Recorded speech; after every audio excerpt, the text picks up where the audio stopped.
I'm writing this account because I believe one day I will hear about Cecily Ward again. I'll read her name in the newspaper and see her plain, gaunt face, and I'll tell people I knew her. I will start at the beginning. Classes were due to begin at the start of October, and I had not yet acquired accommodation. The dorms filled quickly, and the school informed me I would need to find a room for myself. I lived in a small town in Manchester and did not yet have my own car.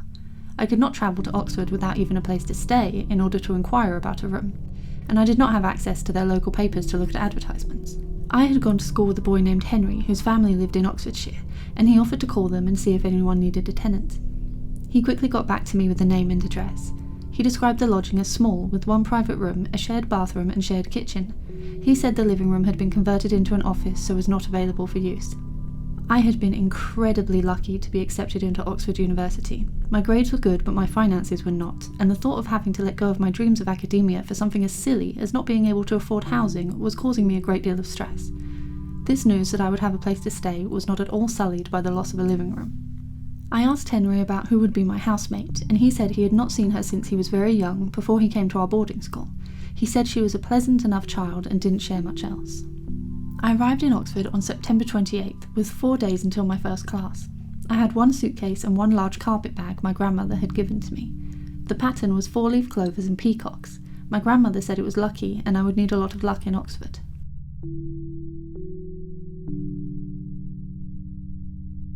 The house was a lot closer to the university than I expected. For the price, I had thought it would be miles away and a long walk to campus every morning, but it was on the same stretch of road as some of the colleges. The ground floor was a coffee shop, which I liked the idea of at first, but soon despised due to the foot traffic around the house. I went around to the side entrance and rang a doorbell beside a large metal gate in front of a black metal staircase. There was no answer. I waited a few minutes, then rang again, still no luck. I suppose she must have been out, so I crossed the street with my heavy bags and sat on a wall to wait for her return. I waited an hour and decided to try the doorbell again. Perhaps she had been in the shower when I first rang. Still no reply, so I went back to my wall and waited. Another hour passed until the door at the top of the stairs opened and a thin woman with short black hair and long beige dress started to climb down the stairs. I rushed to the gate, and when she opened it, our eyes met. She seemed to consider me for a moment, then started to lock the gate behind her. Excuse me, do you know Cecily Ward? I asked. I do, she replied. I rang the bell, but no one answered. Yes, I heard you, she replied. Then she walked away from me and the house without another word. I was lost for words too. I went into the coffee shop and bought a tea. I sat at a 2-person table in the corner near the window and continued to buy tea until the sun went down and they were closing up. I had no idea what to do or where to go, so I went and sat on the wall again. I had heard wonderful things about the city of Oxford, but a city is a city when the sun goes down, and I was afraid of the rambunctious sounds of alley dwellers in the dark. She returned at 10:15 at night, now with a twitching cardboard box under one arm and a bag from a fish and chip shop in the other. I rose to my feet, ready to have an argument, but she opened the gate and walked up the stairs without locking it behind her. I followed and found she had done the same with the front door, just wandered in and expected me to follow. Coming into the house, I was overwhelmed with the smell of incense, herbs and spices, scented candles and something sort of animal, like there might be a rabbit hutch hidden somewhere. The kitchen, which the door led immediately onto, was clean enough, with a few pots and pans hanging from hooks on the walls. Cecily had already gone further into the house, into what I assumed was her room, so I tried the first door on the left and it opened. The room was smaller than your average bathroom, with just enough room for a single bed with a bare mattress on it.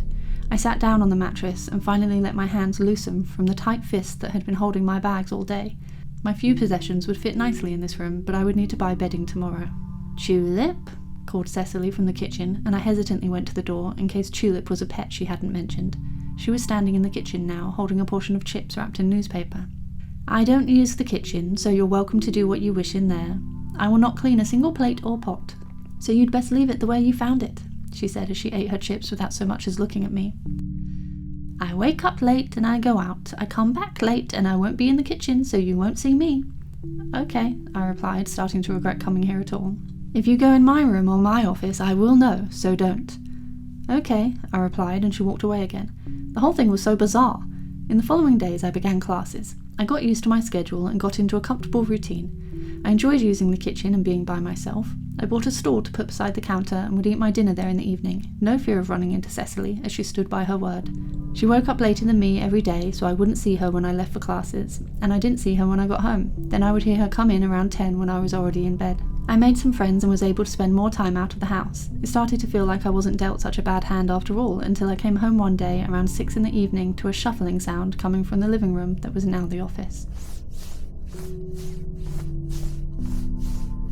I was hesitant again to engage with her at all, but the shuffling unnerved me. I tapped on the door and received no response. I called through to her and the shuffling became more erratic. I regret with all of my being opening that door, figuratively and physically, as this was the beginning of my friendship with Cecily. She was writhing on the ground with her face in the carpet. Her arms, which were by her sides, were rigid and her hands were distorted into uncomfortable claws. She was gasping and twitching. I tried to turn her over onto her back, but she felt like solid rock. She was heavy and not at all malleable. I looked around the room for something to aid me, knowing we did not have a telephone in the house, wondering if I should run down to the coffee shop to call an ambulance. Only then did I take in the room that surrounded me. It wasn't an office. There was no desk, no furniture at all. The wooden floor was covered in black scorch marks and carvings, strange symbols, sigils and names. Some names I recognised from my classes, and a clerk, Tove Parker, and a girl I never met but whose name I knew well, Julie Bynes. She had been missing for 3 weeks and was the talk of the town. On the ground by the window there were plants growing out of a brown sack of compost. I didn't recognise them, but I recognised the smell. The whole house smelled like these plants that grew by the window and were crushed in a pestle and mortar by the door.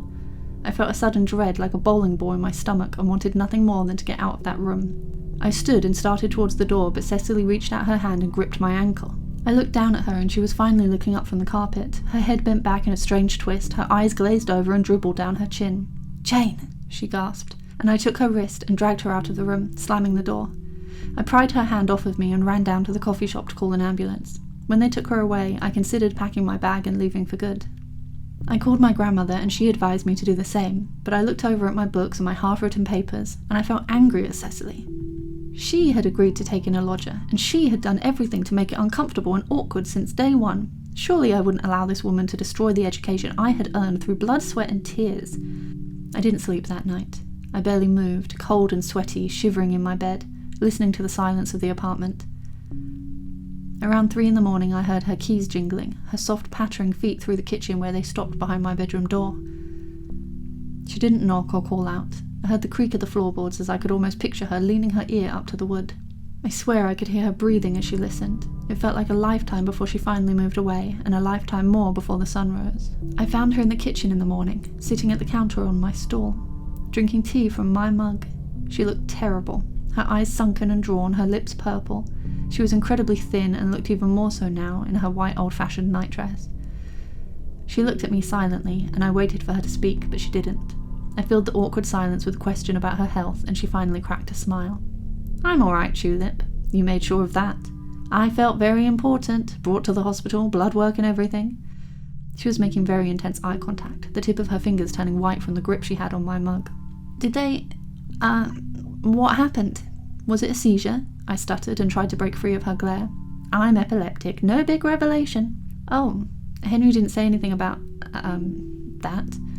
"Well, Henry hasn't seen me in a long time." "Henry Croft," she laughed. "What an unnecessary man." She smiled without warmth, and I felt the prickle of sweat rising on my skin. Even now, I can't explain what was so eerie and insidious about Cecily. If a fistfight had erupted between us, I may have bet on myself to win, but Cecily wasn't the sort of person to get into a fistfight. "I have some things I need to do, Tulip, but I'm still very tired and don't feel like I could carry my bags," she said and stared at me vacantly. "Oh, right. I have classes now, but I could... Have you ever been to Avis?" she asked, and her eyes lit up. I took a step back to regain some space between us, and she craned her neck to get closer to my face. "No, where is Avis?" "It's outside of the city, past Whitney. A tiny little town, almost like an island, partly surrounded by the Thames and partly buried in the forest." I felt like the only audience member in a dark theatre, the cold and echo of the empty seats around me and my eyes transfixed on her one-woman show. She certainly looked like she was monologuing. "The bus doesn't go there, but there's a train that goes to Whitney from the city. Only a few stops, then we can walk from the station into Avis." "Why do you want to go there?" I asked, submitting to my part in the scene she had created. "I'm doing a research project for my folklore class. Avis is an old town with lots of stories to dissect." "Aren't all towns old?" I smiled, then quickly shook my head in agreement with her suddenly sour expression. "Avis is different. Avis is untouched since medieval times. They've obviously peppered around little piles of shit like fast food places and cinemas, but the bones of the place are the same. I should have said no, but I went. I found myself on the train with her and her 2 friends. I found myself wondering why I needed to be here if they were coming too. "I can't wait," said the boy, also frail and bony like Cecily, pale with a vacant expression. He was twitching in his seat across the table from me. I was trapped by Cecily, who sat on the outside seat, with me pushed against the window. The twitcher's girlfriend was clenching and unclenching her fists, outstretched on the table, staring at her palms of her own hands as if they might look different with each time she opened them. She had an unusual style, not like Cecily, who was always wearing something old-fashioned. They had an air of darkness about them and looked like backup singers for the Doors. I thought my worst fears had materialised in that moment, stuck at a train table with no doubt 2 drug addicts and perhaps even 3, but my worst fears were not yet to be realised. We got off the train and they started to walk towards an opening in the trees where a long pathless road was hidden. It was so shaded by the swaying branches that it almost looked like a different time of day, and the shimmers of sunlight that sometimes crept through then flitted away created an odd prism effect that seemed to multiply the shadows of my companions. I followed them with heavy legs and limp hanging arms. I felt like a prisoner, unable to object to this mystery trip for fear of Cecily's sour expressions. We got to a fork in the road and Cecily confidently broke into the tree line and continued. I felt 1,000 eyes on me as we trudged through the trees. I thought I heard whispers and giggles, but when I looked up at the 3 of them, I saw only the silent backs of their heads. Slowly I began to realise the smell of those flowers in Cecily's office, an intoxicating smell that almost made me dizzy. It was growing like a weed from the ground, up the trunks of the trees, wrapping around and bonding them together. A corridor had been created in the wild, so that we could only walk forward or back, or become entangled in those purple vines with umbrellas of white flowers and yellow berries. Finally an opening, leading out onto a disordered collection of lakes, one large enough to really call a lake and the others muddy little puddles. "Deep enough to lose you forever," said Cecily, without looking up from her bag where she had crouched beside a tree. Her friends fidgeted around her like children waiting for their mother to produce sweets from her purse. I hugged myself, the cold creeping under my coat and my jumper like hands, ice-cold hands. I wanted to ask Cecily what she needed to do here, how long it would take and when we could go back. I didn't want her attention on me, so I stayed quiet. I thought perhaps if I stayed still, she'd forget about me. "Cecily, please, can I go this time?" "No, I'm going, you went last time." The children were glaring at each other now, circling Cecily until she stood tall again, reaching back to rub her spine as it creaked uncomfortably. She had in her other hand a glass decanter of cloudy purple liquid. Her friends dropped to their knees and craned their heads back. They opened their mouths and whined. Cecily looked down at them with disgust and opened the bottle. She hovered it over the boy's mouth, then the girl's, then back again teasingly.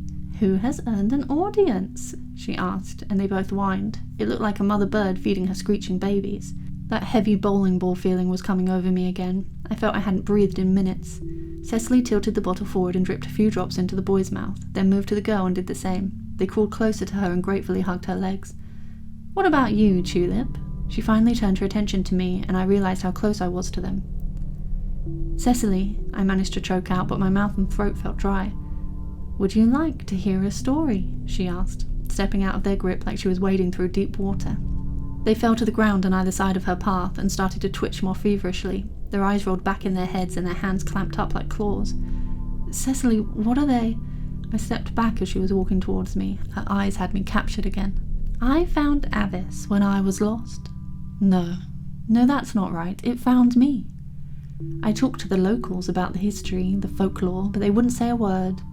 They told me not to poke around. It's dangerous. She laughed. I stumbled over something in my slow retreat and looked down to see a chunky school textbook with Julie Bynes' name scribbled on the front. Cecily saw my expression and hers changed. She looked delighted for the first time since I'd known her. Poor Julie might agree with them. Perhaps it is dangerous for the weak-minded students of Oxford University. "Cecily, please." The sound of her friends gasping and clawing at the earth was echoing all around us. The lake also seemed to be causing some sound, a bubbling, like fish coming up to the surface. "I came to the lakes because this is where the history is. Where they burned old Avis, where the church sank into the depths with the poor pathetic town people clinging to its spire." I started to shake my head. I was holding my hands out in front of me. I didn't want to see the dark mass rising out of the lake. I didn't want to hear them rattling on the ground or see Cecily's insidious eyes. "I had a seizure, Jane, without you there to call for help. I lay in the dirt and shook to my core. I thought perhaps I would die, but then the sharpest, hottest, most beautiful pain, like burning blades on my scalp, tearing at my flesh. He landed. He graced me and landed right on my head. He told me about old Auntie Avis and the sisters and their mother. He told me about other towns and other people too. He told me everything, and he left those scorch marks on my head. My back hit twisted vines between two trees. I would have sworn on my life that this was the entrance we had come through, but now it was blocked. I was trapped between the wild and her wild stare. Julie wanted to come, Julep. She drank the tea and she saw him too. Once you see him, you'll understand. Cecily, I want to go home. Hot tears streaked my face and I struggled to stop my lips from trembling. I thought I might throw up or even wet myself as I felt almost separate from my body. You can already feel it, can't you, Julep? She reached out and stroked my tears away, looking at me almost warmly, pure glee in her eyes. There's something here even the layman can sense. Something old, never left. When I first came to the forest, I thought it was Eden. Isn't it unlike anything you've seen before? Flowers I never knew existed. I think this is the first forest. I think he told Eve to eat the apple all those years ago. A sound like the earth breaking, then settling into a new position, made my eyes unwittingly shift past her face to look over her shoulder. There, floating on the top of the lake, was a church, and inside its open doors, a fire burning. No, no, no, no, no, no, I started to chant, my head shaking from side to side again. She had a hold on my wrists, holding them to her chest as she spoke, but now I struggled and set them free. I fell and felt cold air behind me as my butt hit the damp floor. There was an opening in the vines, low to the ground, that perhaps only a rabbit could crawl through. I kicked out at Cecily's legs and she jumped back. Then like a snake I slithered on the ground, backwards, through that rabbit hole and scrambled to my feet again. I heard Cecily screaming as I ran back through the forest corridor, back along the path out of Avis and to the train station. My heart was pounding in my ears and my lungs were burning. I almost walked out onto the train tracks before a woman grabbed my arm and pulled me back. I screamed and struggled, sure it was Cecily, until she slapped me and I came to my senses. The woman, probably in her 50s, dressed smartly and clutching a small child to her side with her other arm, shushed me gently. "It's all right, child, you're all right now," she said. "Did you come from Avis?" she asked, and I stared at her, mute.